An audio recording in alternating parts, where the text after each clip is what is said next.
I said, I've heard the joke before I met you of the wildcatting joke that you have when you were in New Orleans. Oh yeah. But I just listened to it again right now and I was like, I really enjoy that joke. Thanks.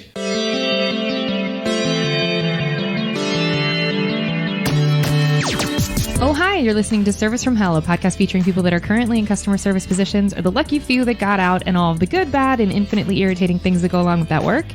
I'm actor and writer Kate Gaffney, and I'm uniquely qualified to discuss this as I used to work at a very popular and very busy comedy club in Los Angeles, and at least one of you listening right now has probably grabbed me and told me you were ready to order when I was running around like a crazy person. So, let's eat!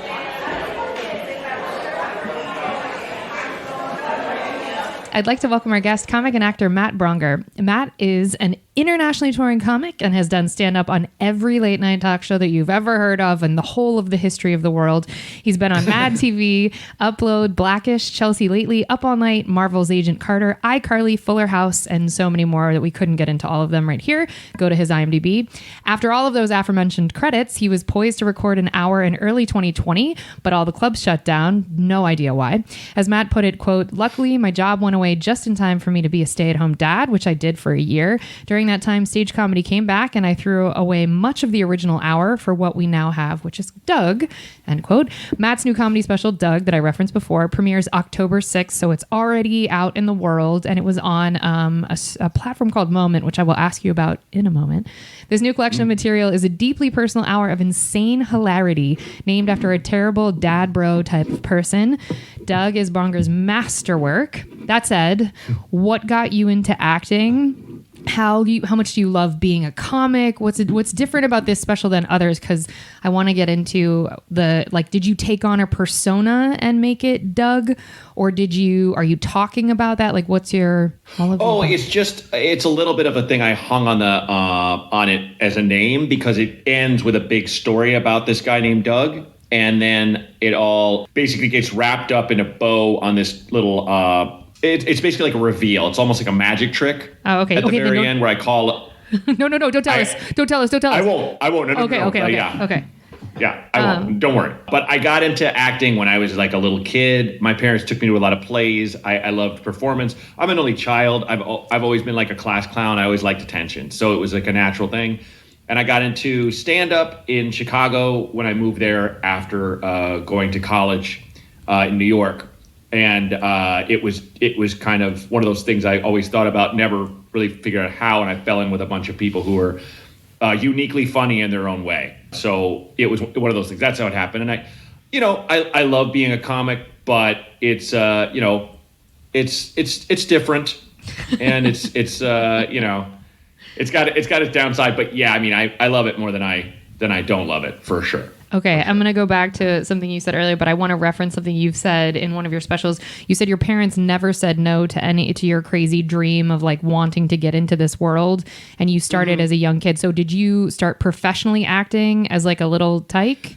No, I was in school plays, and then I was taking acting like classes and lessons through like junior high, and then I did all the big shows in high school. And no, I didn't. I think I got a voiceover job when I was like in high school once. I never really did that thing where I was living in Portland, Oregon. There really wasn't a lot of opportunity to do that sort of thing. And also my parents had full-time jobs. They couldn't do the thing of, okay, you're now in Actors Equity. You're going to be at the performance space doing whatever shows in Portland. I will just be your tutor. Or we'll hire one. Like, it's like, there was never where it was like, oh, I'm coming out of school. And that never crossed my mind. I never saw child actors and went, I want that life. Oh, that's interesting. Which is, yeah, I don't know why. I've never really thought about it, because I definitely, if the opportunity would have come along, and those stories were like, this casting person's coming to town and they're auditioning people across the country, I would break my neck to go and get an audition, like anything. But luckily, nothing like that ever happened.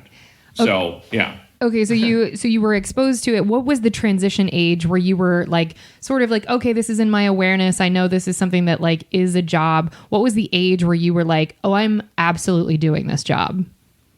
Well, it was late high school and then college and kind of like training to be an actor. But I remember I had the head of the theater department in my college, which was a very small college, but had a great theater department. He was like, I think you should do this postgraduate program that's Shakespeare intensive.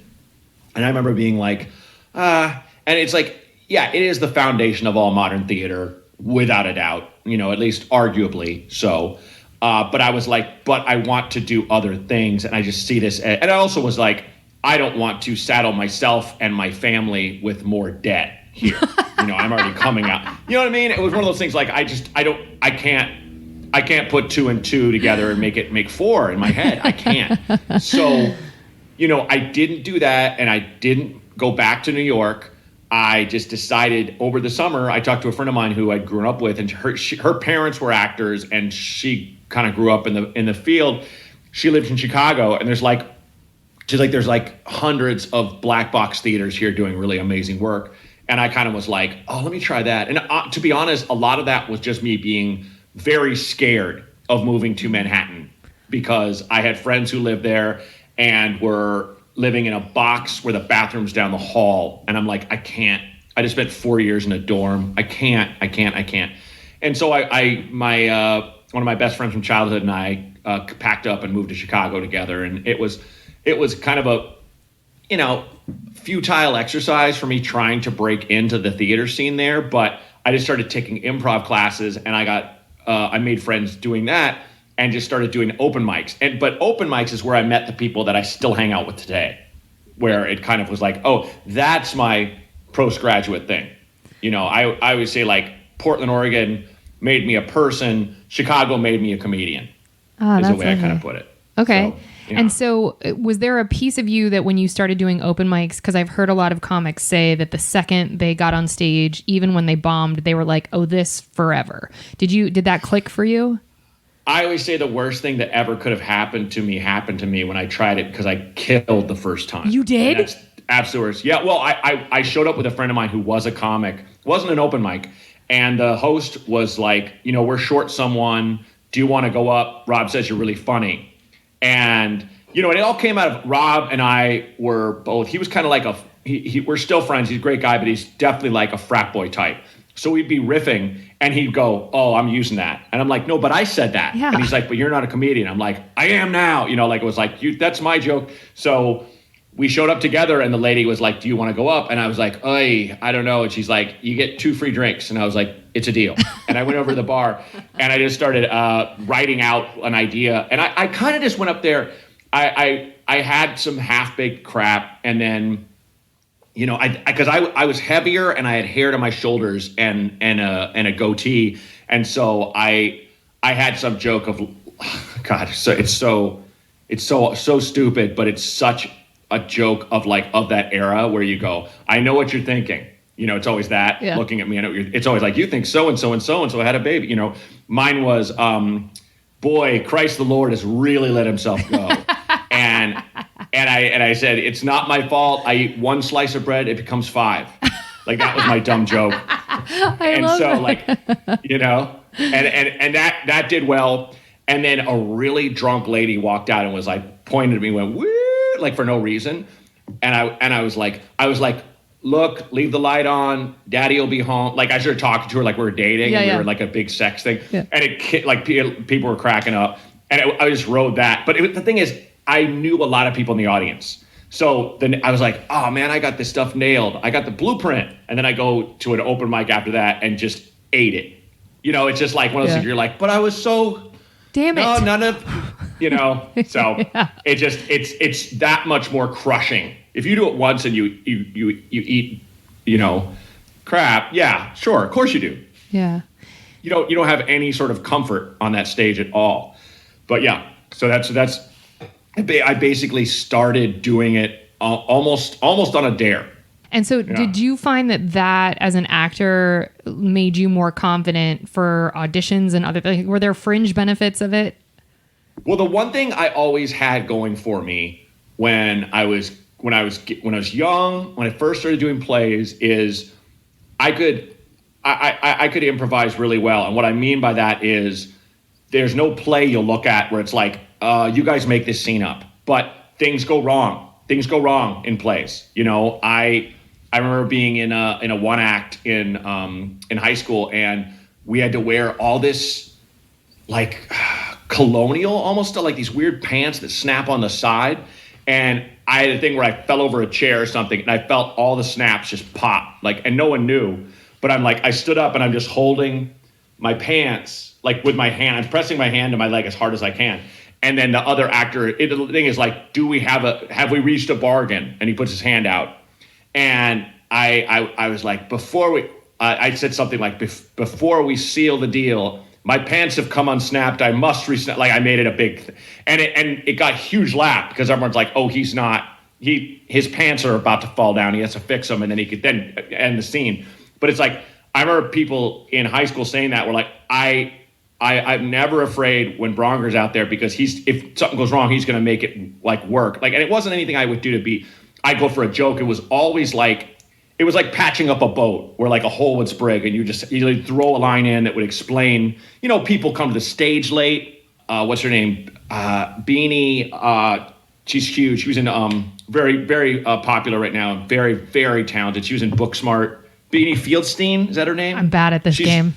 She's Jonah Hill's sister. Oh. And you've seen her. She was in like Neighbors 2 and stuff. Like she's always super funny and super great. But she starred in the revival of Hello Dolly with Bette Midler on Broadway. Holy shit. And there's a scene where she gets on stage. I mean, talk about the tightrope 1,000 feet up. Like that's, no net Broadway. Are you kidding me? So she's on stage with, she's her and her beau, the guy that they fall in love. They're supposed to come out together. And I guess, if memory serves, either the guy had food poisoning, so he's either barfing or worse, whatever. And so she comes out and he's not there. He's, doing his thing. And she kind of did this thing where she just clasped her hands and she just kind of swayed to the music until like he made it out. And then they started the fucking routine. So I was like, I heard her talk about that on a podcast. And I was like, yeah, like I remember doing stuff like that where wow. Someone tripped backstage. It's like we had this big thing when I was in high school. The stage and the auditorium was big, and they put on big shows like big musicals and stuff. And when you weren't on stage, you were basically in this holding area in the cafeteria, which is underneath or like the next building over. And people would just be like, being in high school and BSing and go, what time? Oh my God, I'm on. And they'd run. So it was like, yep. There are times where you just like, I did it. Almost everyone did it. It just, things go wrong. They just go wrong with anything live. So anyway, long story long, when I was in improv, the compliment I got was like, oh, you come up with really interesting characters during scenes, which is a good compliment. But then when I started doing stand-up, I combined those two things where it's like, oh, I'm going to tell stories and, I'm going to forget some of these stories. So I'll either, I'll add a description that I didn't have before. And then that's kind of how I build material where I write as I go. So write as you go, meaning like in real time on stage, or you mean? Yeah. I mean, explaining, like say, I a story about how when my wife and I drove 3,300 miles across the country with a 6-week-old during the pandemic, I met every kind of person, and we were in an electric car with California plates during an election year. And so you're very self-conscious. Yeah. And we never ran into any trouble, but once there was a guy in a beat-up pickup, and he got out, and like in the story I say, his belly got out before he did, like he had no shirt on. And then he had like one flip-flop. And I was kind of talking about how that in and of itself is so terrifying. Yes. Where there's something like she doesn't pay attention to any of the rules. And like when I would tell that story, sometimes I would go, I can imagine this guy doing this, or I can imagine him, or what happened to that flip-flop, so, and I've said a couple different versions of that just came to me like in the moment. I get you. And that's a great thing about stand-up. All it is, if you stick exactly to the material, sometimes you'll just get so. I'm convinced the reason why we do specials is not just because it's the norm and it's a way to make a little thing. It's also like if I tell this story again or do this joke, I'm going to kill myself. Yes. I hate it so much. I hate it. Hope you like it. Sioux Falls or wherever you are.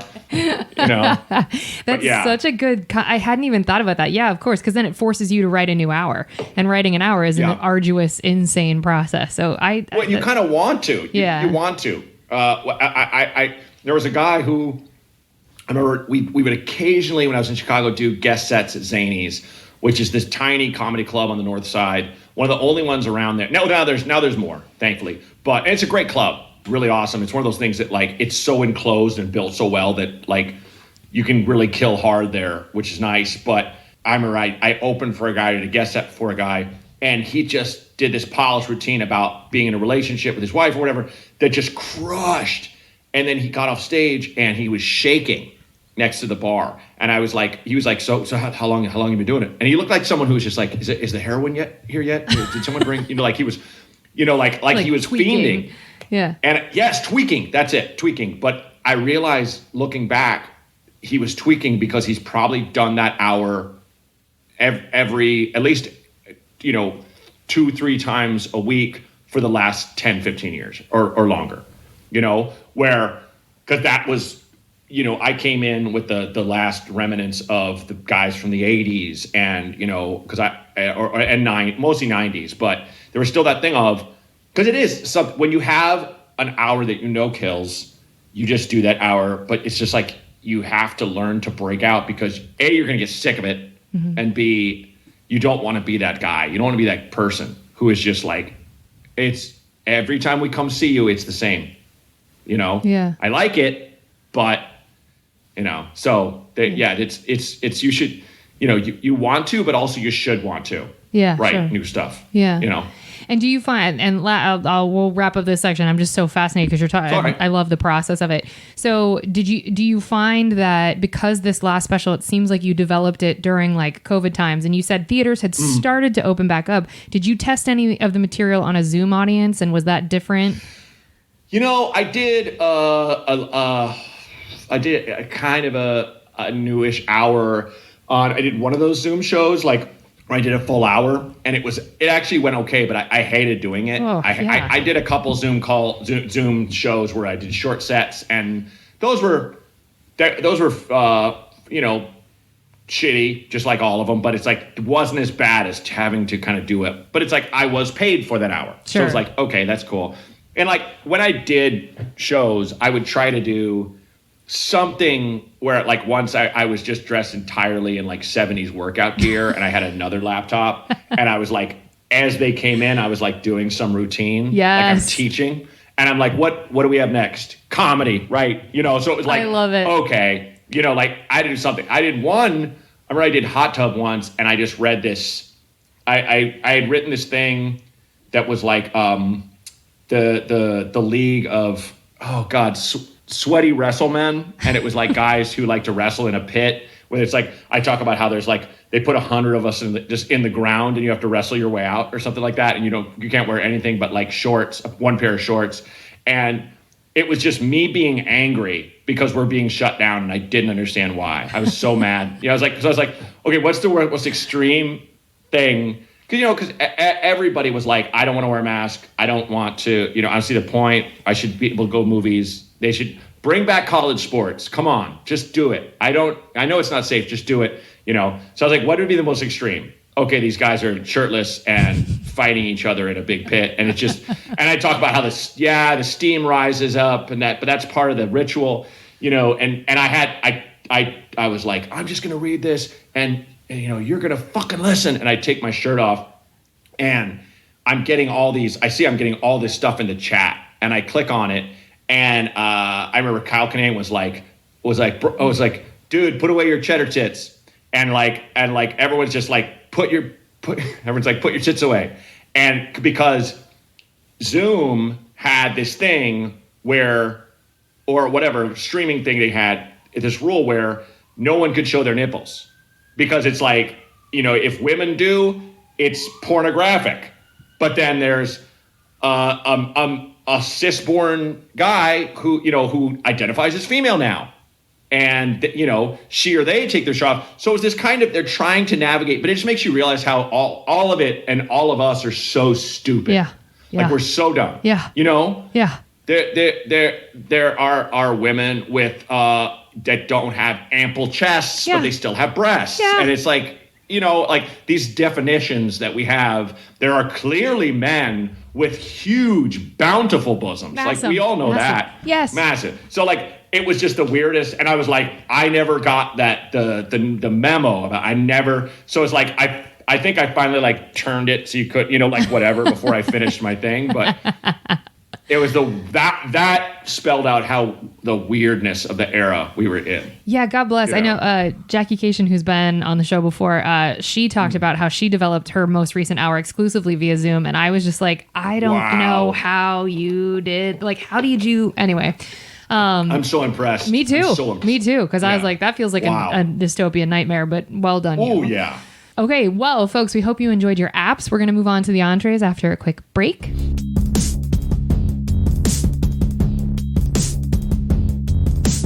We are back, and now it is time for the entrees. Okay, so this whole section, Matt, is everybody's favorite, and it's just like a bunch of questions. Feel free to tell stories, and some of it is counting, so take your time. So what was your first job ever customer service job where the government was taking taxes out? So some people have said like, oh, babysitting paper route, blah, blah, blah. But what's the first that for you?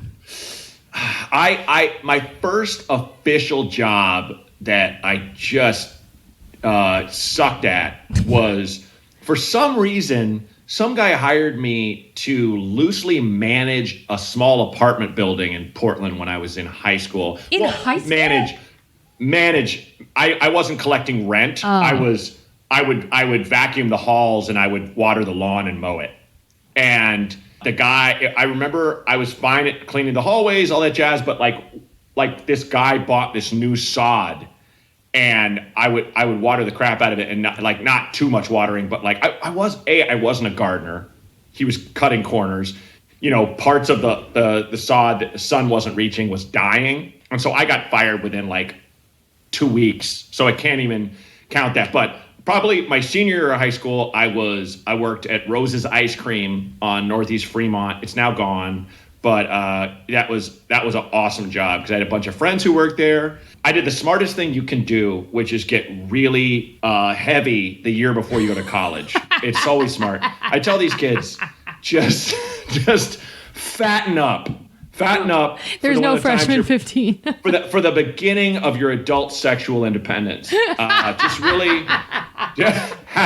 have love handles. Get some nice beer flaps all around your belly and middle. Listen, there's somebody to love you somewhere, but good Lord. Somewhere. Yeah. But it was horrendously unhealthy, but it was a great time. Was it a great time to work at ice cream? Did you get beer flaps because you were working at Rose's Ice Cream? Was it you were just eating all the time? Yeah. I mean, it was all like everything was like my neck swelled up. I just was like, even, I mean, you wouldn't look at pictures and go, look at that fatty, but it was just like, it's not, I mean, I was like that in my 30s as well too, but it was just because I would go in and for lunch, I would have like a cheeseburger and like clam strips and a milkshake. Like the archetypal worst meal, like almost every day. Well, because it was ice cream and a grill. Oh, so forget it. You can make anything. You can make anything you want, and the dude did not care. And so, like, it was there was an older woman who worked there, and she would take home like a quart of ice cream nightly, and it was just her and her boyfriend. I'm like, how much ice cream are you eating? They're like, we have the strongest bones on the planet. Don't worry about us. We're fine. We're fine. My heart is going to explode, but our bones won't break. Such good bones. Okay, wait, I have to go back because you said you were fired from that first official job within 2 weeks. Was it because the sod wasn't growing? What was the reason? Yes. How's that your fault?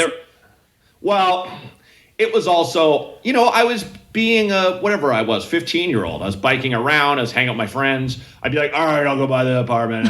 It's like, I would never at this point stand up in a court of law and be like, Your Honor, I was fired without, without cause, any sort of reason. It's like, I'm sure, I honestly just don't remember. It's a blip. Like it was over so fast. Yeah. I think he just realized like, wait, what did I do? I never should have hired a kid. I need to spend some money, hire an actual gardener, that kind of thing. He ain't wrong. That's right. Okay.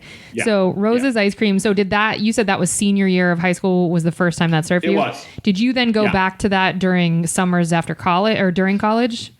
No, I worked at summers off. I would go back to Portland and I worked at the Rock Bottom Brewery there that I worked every summer when I was in college. And then after college, I got a job at the one in Chicago and I was there for 6 years.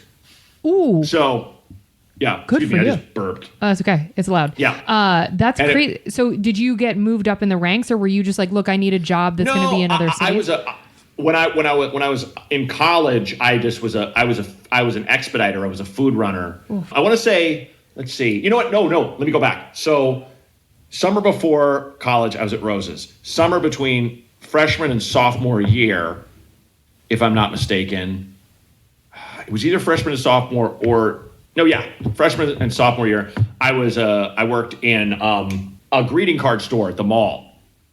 Yeah, and then after that, the subsequent summers, I was a food expediter and a runner at Rock Bottom, and then I was a waiter in Chicago. I have to understand because I know that you have end up becoming a bartender. We'll get into all of that because you kept moving up. I have to understand how a greeting card job somewhere snuck its way in there because that feels like such a departure from what you were doing. I didn't really care. I was like, all right, this is a summer job. You know what I mean? Like I applied and I got the gig and I just worked in this greeting card store and it was horrifically boring. I bet. Oh, it was so bad. It was so bad. But that was just like one of those. It just snuck its way in. Okay. Well, malls also working in the mall was also that sweet spot too of like your friends might also have a job at the mall, and so like even if you guys didn't have the same job, you could meet and screw around at lunch or whatever. So it was like hanging out. I get that. Yeah, it was. It was. Okay, so how many customer service jobs total? And I count comedy as a customer service job, but if we were to remove that, I mean, you can count that, but what would be the like total ballpark of customer service jobs you had? Oh, wow. Okay, so just by, I'd say by title, so you got the ice cream scooper, occasional grill. You've got the greeting card store. You've got food runner, expediter. I'll count that as the same. Yep. Waiter, bartender, bartender for banquets, and also occasional banquet captain, where you would oversee like an event. Well, because Rock Bottom Chicago has a second level where they have an event space, like two different event spaces. Oh, okay. Yeah, and it's just like where your company can just have a little Christmas party or whatever. Yeah, exactly. Okay. Or a post-wedding thing, or whatever you want. So okay. Yeah. So you seem to stay kind of loyal as you got more into your like entertainment career. You're like, I'm just going to stick with this one job. So when you worked at Rock Bottom, was that it? Because most of us have to have multiple restaurant jobs. Was it enough to survive? Yeah. It really was just me being in Chicago and them they had really good health benefits. And I was always conscious of that, where I had, it was one of those things, we were in the North Loop where if you've seen that show, The Bear, that's where it was. And Mr. Beef, where they shoot actually, is like 2 blocks away from Rock Bottom. And Rock Bottom's on State and Grand. And I think that is on Wells, I think. Anyway, so So basically, there were always restaurants popping up, like new places were popping up, and people would get like they'd be like, "Oh, I'm gonna work there now, or I'm gonna go here." And I had friends who were like, "I'm making so much more money. It's such a cool restaurant," and I'm like, "Yeah, but what are your benefits?" And I always had that. I'm not a responsible person by definition. To be clear. Typically, I'm better than I ever have been. I will say that, but. I'm far more self-aware than I used to be. But that is one thing I always thought about was like, okay, if I get hit by a bus, and I have to go to the hospital for like a couple weeks, my parents will go bankrupt. That was how I thought of it. Not in terms of, I certainly didn't give a shit about my health back then. Sure. Don't get me wrong. Sure. Okay. Yeah. No way. Yeah. You had neck flaps. We know. You're all right. Yeah. Bars were open till 4. It was like, rough. Like, come on. Yeah. So, yeah. But, and also it it is like a really good company. Like they do hire really good people. Like I've some of my best friends I've ever met in my life that I used to work with. And there are people I used to work with, oh my God, all that time ago that still work there. Really? You know, they're like, yeah, like one's a manager. One left a couple of years ago and he opened his own place with his wife in, I think, Arizona. But there are people who like, I think at least one or two people that I work with still bartend there because it's like, it's just steady money. Sure. And they're doing better than they could do at any other job. And now they have kids and they're like, you know, yeah, it works. It works. It's a job. So did it, because what often happens is, at least this has happened for me and other guests, is that you reach this point though where you're like, if I have to wait on one more effing table, I'm going to shoot myself in the face. So did you hit an apex of like that moment? Yes. So how'd you handle that? The last year I was in Chicago, I had I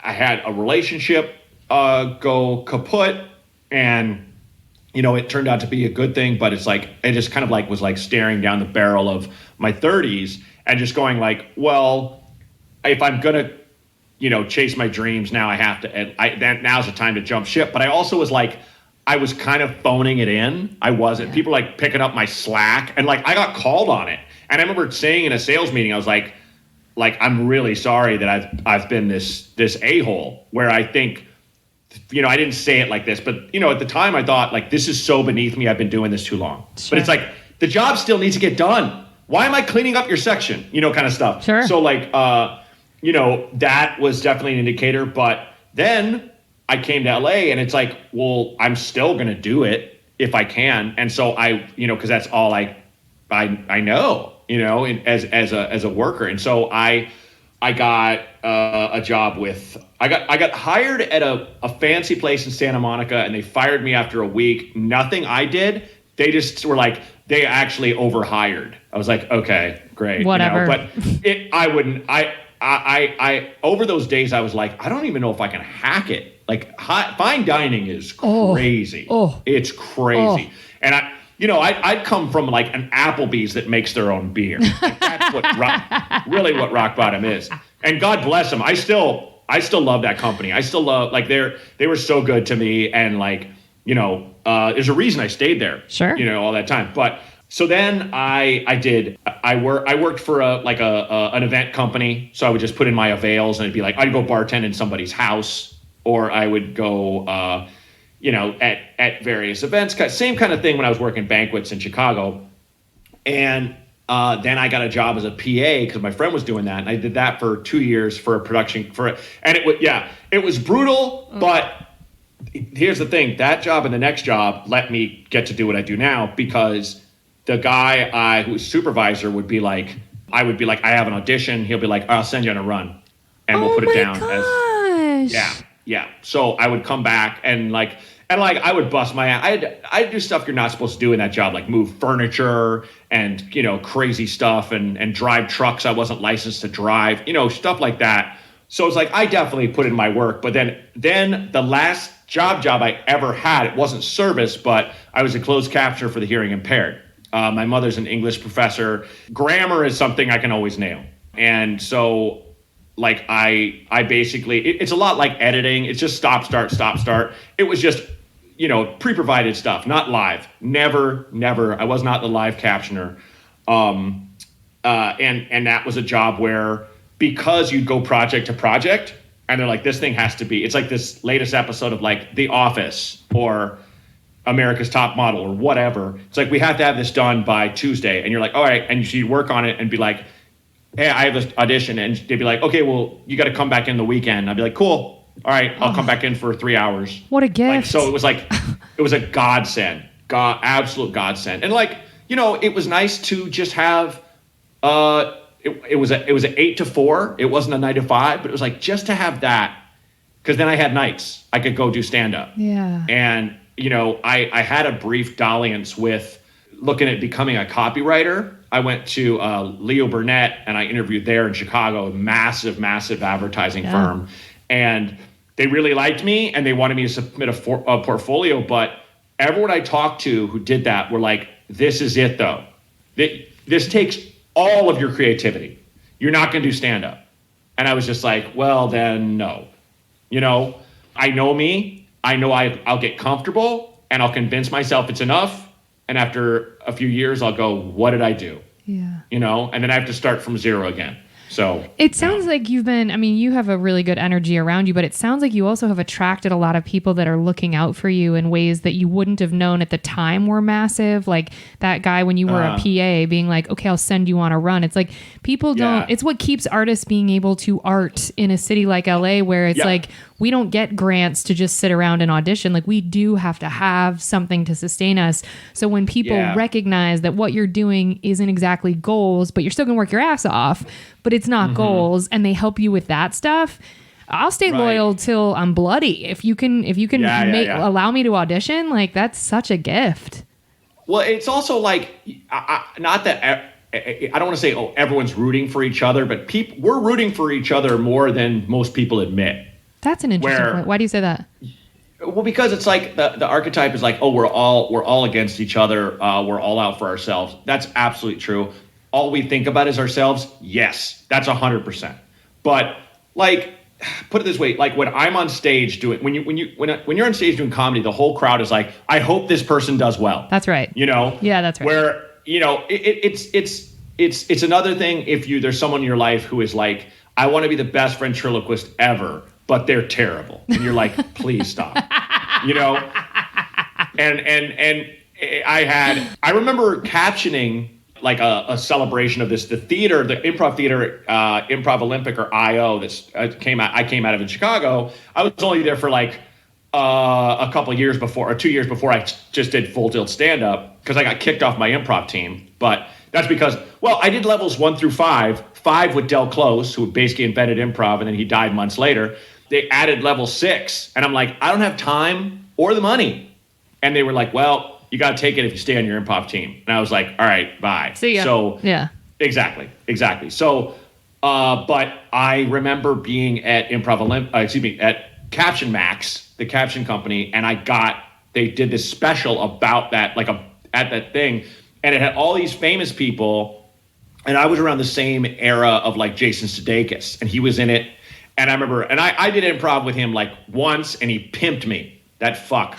But and if people don't know what that is, that is, I'll tell you what he did. I was sitting in with his improv team. His improv team was exceptional. They were so good. I was friends with a guy who was on there, and like he had me, and he walks up to me, it's just me and him, and he's like, so how's that golf club feel for you? I'm like, it's got a good swing. I like the grip. But he's like, you're not holding a golf club.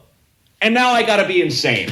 Now I have to be. That's shitty. He pulled the rug out. I don't know if he liked me or something. I don't know why. But he just did that to me. And so now I have to be a crazy person who doesn't know what's holding his hand or nothing. But that's beside the point. My point is I'm capturing this thing with all these people, and I'm just like, I should have stayed at this theater. I should have just kept doing this. I should have stayed doing improv. I'm captioning stuff. But I remember saying that offhandedly to my supervisor, and she was like, oh, but you can't look at life that way. And it was like this really, I was like, oh my God, you're totally, like she just totally, she was so sweet, and she was almost like Pam from The Office, who was always putting herself aside, where I remember we all went out to dinner. This company took us all out to dinner for Christmas every year, and they were going to drinks, and she's like, Oliver Martini, and the waiter's like, apple martini, and she's like, okay. And I'm like, no, that's not what you wanted. And she's like, no, I don't. But she just didn't want to make anyone else wait to order. Like, she was that sweet. Wow. So for her to say that, I was like, oh man, like you just made my day. You made me realize, oh yeah, there's a billion people who came to that theater and stayed with it. And now what? They're not in this special. Yeah. And by the way, this special no one will ever see. I don't even know what network it was on, whatever. But you get in your head when you think, oh yeah, I'm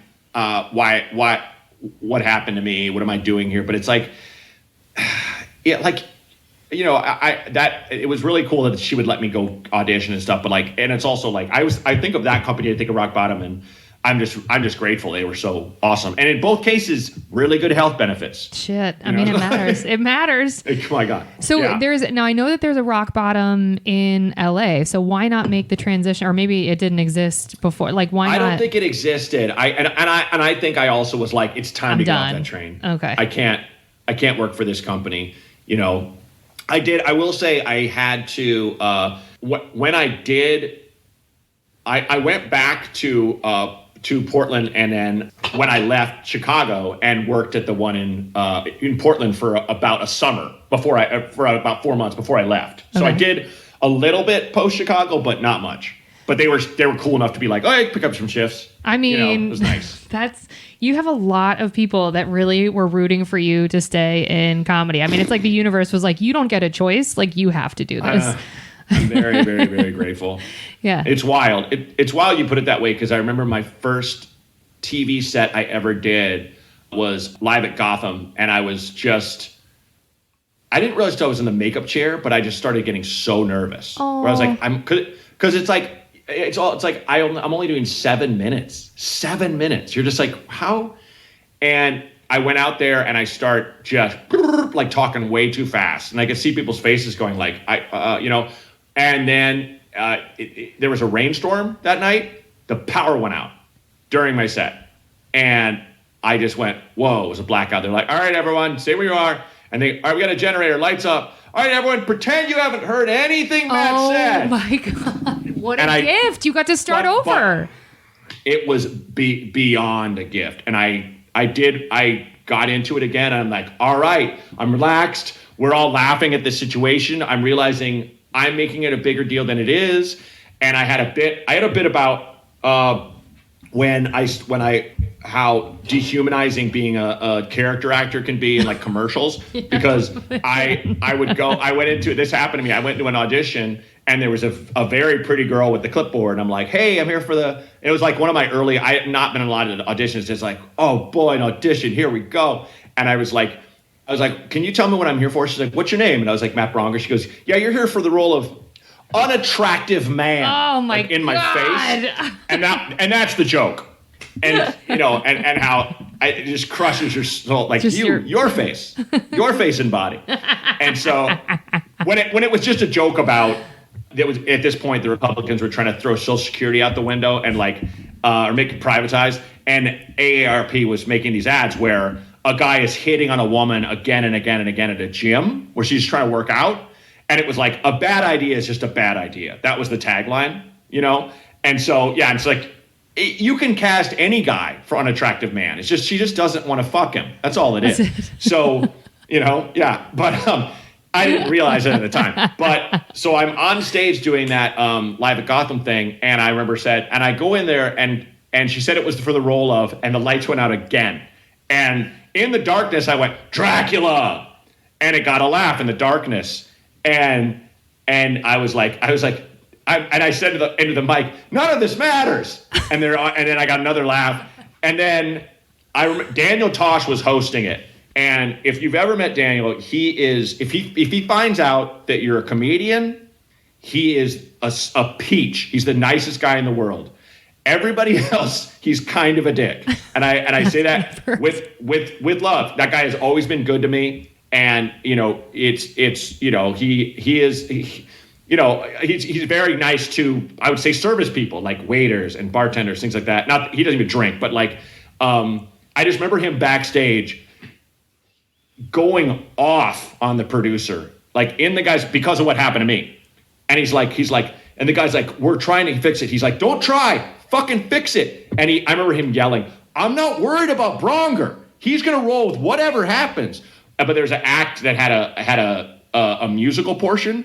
He's like, what are you going to do when the lights go out for? And he says that comic's name, kind of thing, where it's like, he got so mad for us kind of thing that it was like, it was pretty wild. It was a crazy night. It was one of those things, when it was over, I was just like, I got up there, like, freaked out, and then got it restored, and then ended it, but it felt like, oh, I made it out alive.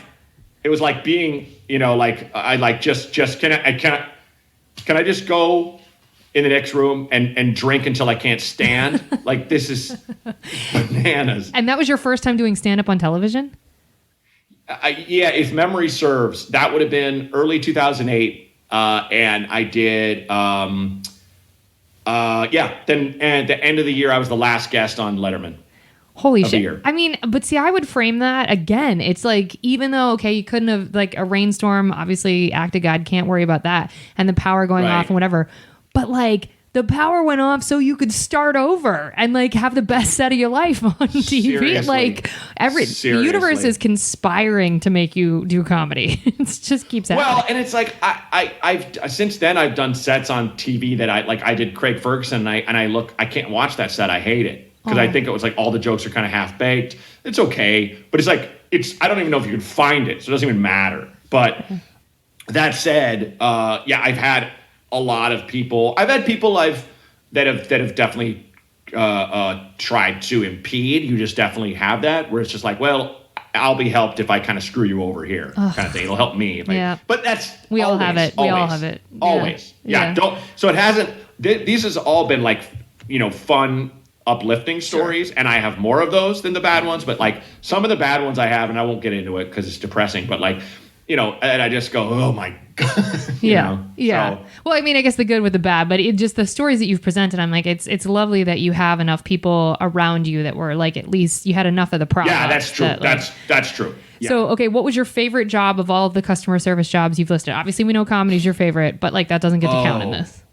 No, I think just being a waiter in Chicago was it, because it was a friend of mine who I would riff with, and we wrote a show that we put on at one of the Second City theaters in Chicago that we developed just by talking about, like, just riffing up things. And like, he had a great point. He's like, I wish life was like when you're waiting tables, where you could just break off in the middle of a story without explanation and walk away. Yeah. Because we do that. We do all the time. Say goodbye.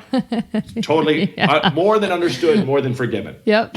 Yep. And also, just having this incredible degree of people who are chill around each other. Yes. Like some of us for sure have hooked up, or there's one or two that don't like each other. My what I'll call my Chicago girlfriend and we met there and we dated for 3 years. I remember the same guy I'm talking about. His name is Kevin McGeehan. Very funny guy. Oh my gosh, he teaches a second now. He will be a guest on this show in a few weeks. I love Kevin. I love Magoo. I couldn't figure out why Rock Bottom Brewery kept sticking out to me. I interviewed him a handful of weeks ago. I'm like, why does that remember? Got it. Keep going. Sorry. Yeah, so Kevin, that's where we met. And he had me sit in with his improv group that had Jason Sudeikis. That's where that was. I was like, I swear I've heard some of these stories. I'm like, why am I crazy? Yes, totally. That's fine. Okay, keep going. Sorry. Yeah. And so Kevin and I, this is how like one thing I wish they would say when it comes to any sort of sexual harassment seminar is leave improv out of it. I wish, well, for sure, I would add that. But what I was going to say is listen to just the men here. If you're wondering, women can always tell your intent. They can always tell if you're going for it and if you would. So just know that and walk around knowing that. So here's a great example. Kevin and I, in June of 1999, we just started asking like women we worked with that we knew if they'd like a Millennium Baby, and B, if they want one, you can either pick me or Kevin, and just let us know by the end of the day. It's no big deal. And these are not. My girlfriend is working there. I'm obviously not asking her, but he can ask her. She's like, yeah, Kevin. Obviously. Obviously, but like. We would never have done that if it was like, and we're very conscious of, you don't really hit on each other. Sometimes people are drunk at parties and things just happen, whatever. But that didn't go on because of the petri dish we're all in, that we have to survive in. Yes. So every one of them, without batting an eye, would go, I'm going to go Matt. I'm going to go Kevin, And it was stuff based on like our height or our hair. Sure. Like, I want my kid. I already have really light hair. Matt has darker hair, whatever. And then this is the reason why I bring up the sexual harassment thing. There's this guy who worked there who was married to a girl who worked there, and he was always intense. He was like, well, I don't know if that's true. Like one of those guys where you're like, okay.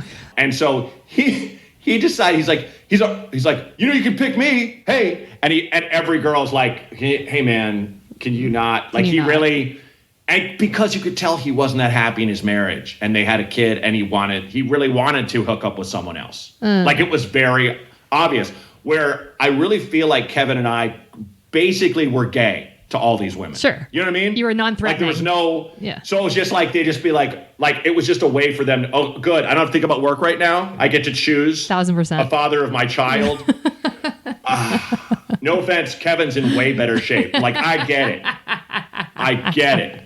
Yeah, so it was like, that was and just having that kind of environment to, like, back the first couple of years when it was really fun, and I was like 23, 24, 25, and you're doing your little stuff, but there wasn't that thing of, oh boy, I hope I make it, because what is it to make it? Sure. It wasn't until I got in like a comedy festival, and I got a little bit of attention, and not that it became less fun, but it was kind of like, you look back on those days where you're broke but you're happy, and go, those were really the salad days of being stupid. Like, I've never been happier than I am right now overall, but those days of just being a young idiot, which I think is important. Yeah, very cool. A lot of celebrities talk about that period, and people like roll their eyes and say like, okay, yeah, you really want to go back to a studio apartment with 3 people, like, okay, you're full of shit.